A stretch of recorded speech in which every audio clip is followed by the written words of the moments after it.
Okay, that's called survival.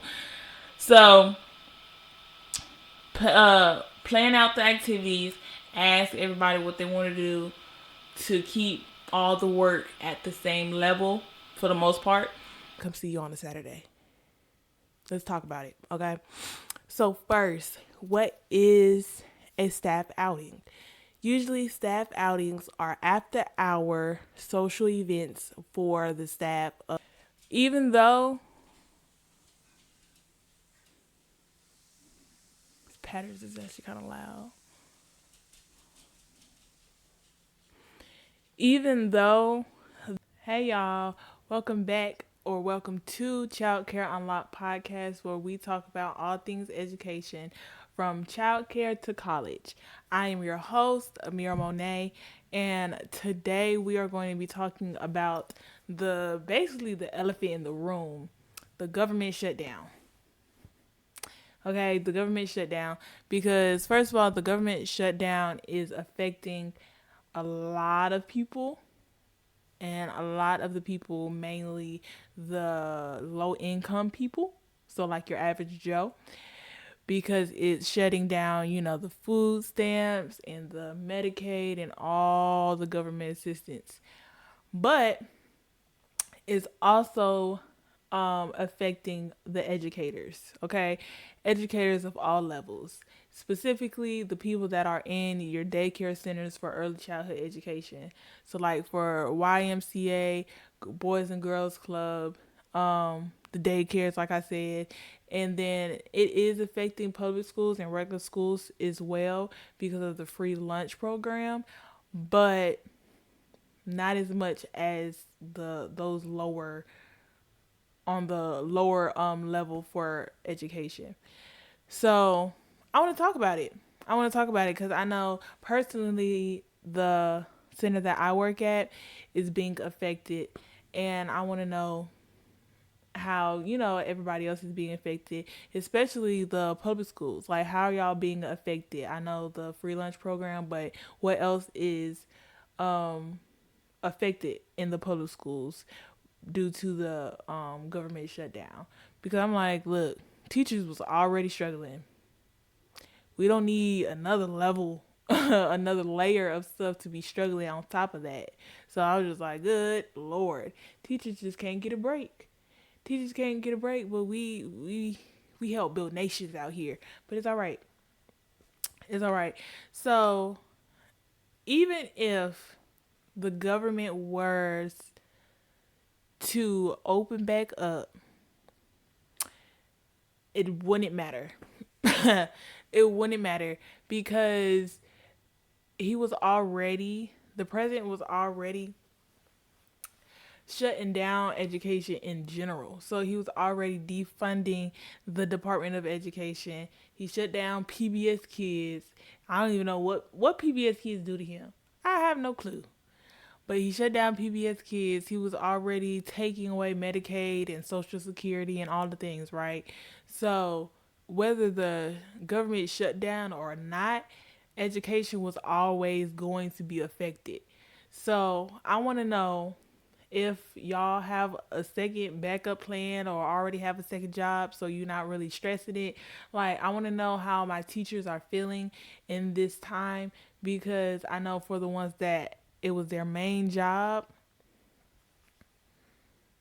I'm stuck left holding a dollar, because what am I supposed to do with that? What am I supposed to do with that? And they're talking about they talk about a whole bunch of stuff. They talking about a whole bunch of stuff, but like Head Start and all of that is going to be the main thing in daycare, specifically on if they shut down or combine. So if they're like a franchise, they have different multiple locations, or are they like a mom and pop? Because if they're a mom and pop, I feel like they might be a little safer, but I'm not sure. But I want to know what's going on, because I just know over here it is getting crazy. Because if Head Start loses their funding, then we might as well throw the towel in. Honestly, might as well, because Head Start is government funded. So if the government doesn't give the funds for Head Start, oh, Head Start is government funded. So yeah, whether they fund the government or not, then it's like that's the main chunk of funding in daycares. So I don't know. I'm scared for us all. I'm scared for us all because I don't I don't I don't know how that's supposed to work. And at the at the level and at the pattern it's been going, we probably not gonna get that funding. We probably not gonna get that funding. And it's like, okay, what's the backup plan? Cause I know personally, me, I'm working on backup plans. Okay, I'm working at backup plans because the world ain't stopped. The government shut down, but the world ain't stopped. So you still got to make sure that you're holding more than $1 at the end of the day. So I'm definitely working on backup plans for sure. Um, it's just crazy. It's just crazy because when you think about it, education, you would not have thought education would be the first to go, but yet it's the first time for everything, right? You live and you learn. So you never know. You honestly never know. And at the either way, whether we have official education or not, people are still gonna have to work, and people still need childcare. So for all the teachers that don't have no backup plans or no ideas, go ahead and make that babysitting sheet on Canva, because at least we got the credentials for that. Okay, at least we got the credentials for that. But honestly, if you have a teaching degree, look up on Google what other jobs can match with this teaching degree. Okay, because you should be able to do something else with that same degree, because we're gonna have to find something. But the thing is that the economy, the job market economy, was already bad before all of this popped off. Is gonna be even worse, because the only people that's gonna be looking to hire people are the people that was looking to hire people before, which is that $9, $10 an hour job. And it's like that job is just specifically for gas money. That, like, what am I supposed to do with that? So a prayer to all the educators out there, is rough.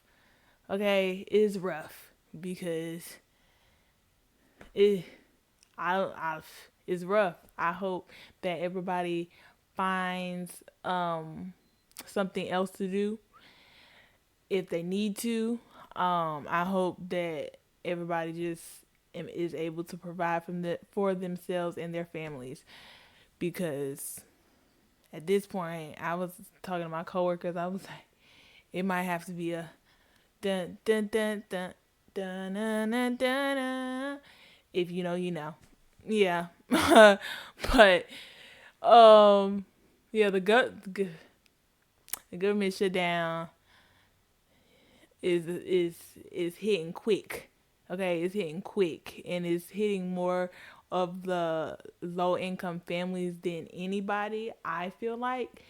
But this is the time for especially the teachers to, like, let's rally together and really be a pillar in the community, because we have the sources or the resources to still be able to, like, put education opportunities out there, because the parents tried that during COVID.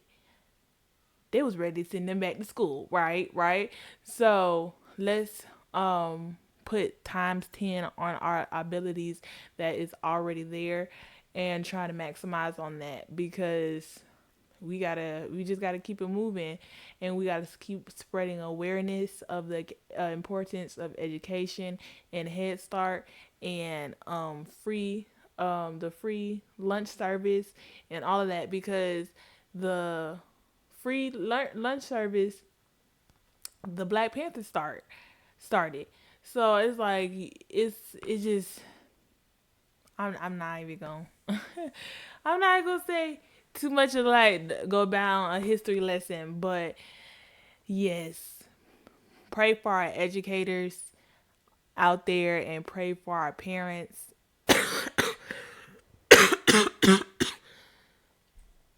out there, because everybody's struggling and everybody's struggling at the same time.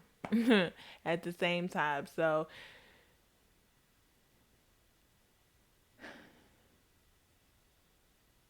yeah. I don't know what the beef is. Personally, I liked Arthur on PBS Kids, but that's neither here nor there. But I'm gonna leave it off there. If you have any comments or not necessarily concerns, but like comments to add to this conversation, please drop it out down in the comments. I would love to talk, to chat about it, because I know our educators are feeling it. Cause I feel it too, honestly. So, um, drop a comment, subscribe, and I will see y'all next week. Bye.